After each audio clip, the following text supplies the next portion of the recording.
बलि करेगा मंदिर परिसर में, महाअपराध है।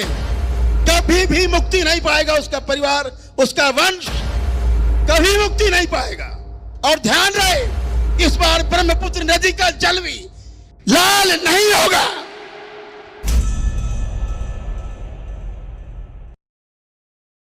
तो इसलिए दरबार ने घोषणा की थी कि इस बार ब्रह्मपुत्र नदी का जो जल है वो लाल नहीं होगा। हर बार लाल होता था।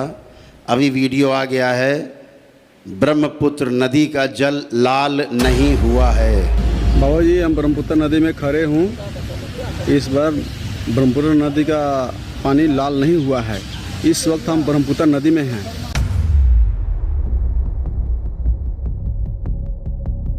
और इस बार भी माँ के पर्वों पर ब्रह्मपुत्र नदी का जल लाल नहीं हुआ।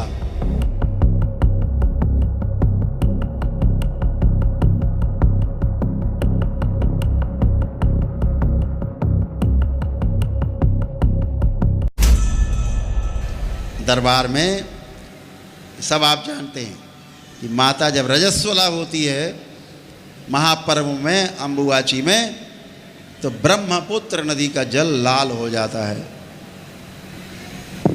जहाँ माँ स्थापित उस गर्भगृह में जल लाल हो जाता है।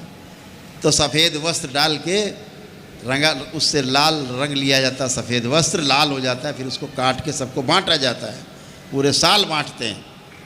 दरबार ने घोषणा की थी, जब तक तुम बलि प्रथा नहीं बंद करोगे इस मंदिर परिसर के अंदर, तब तक इस ब्रह्मपुत्र नदी का जल कभी भी लाल नहीं होगा।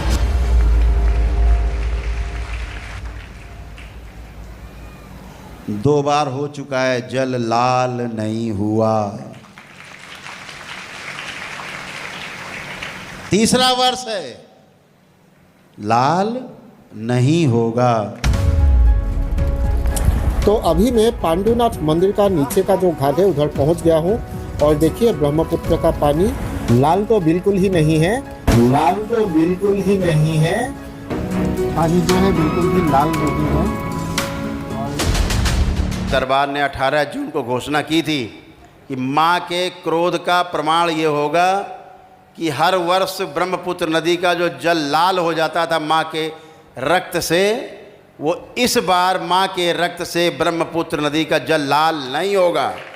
और लाल नहीं हुआ, ये प्रमाण है। इसलिए वहाँ के पंडे पुजारियों को फिर से आग्रह करते हैं कि माँ के कोप से बचो। माँ कभी किसी जीव की हत्या नहीं कराती, क्योंकि वो सबकी माँ है। किसी की बलि नहीं लेती, किसी की हत्या नहीं कराती, किसी के प्राण नहीं लेती। माँ आपके एक नारियल से खुश है। माँ आपके भाव से प्रसन्न होती है। माँ आपकी श्रद्धा से, आपकी आस्था से, उसके प्रति विश्वास से माँ प्रसन्न होती है।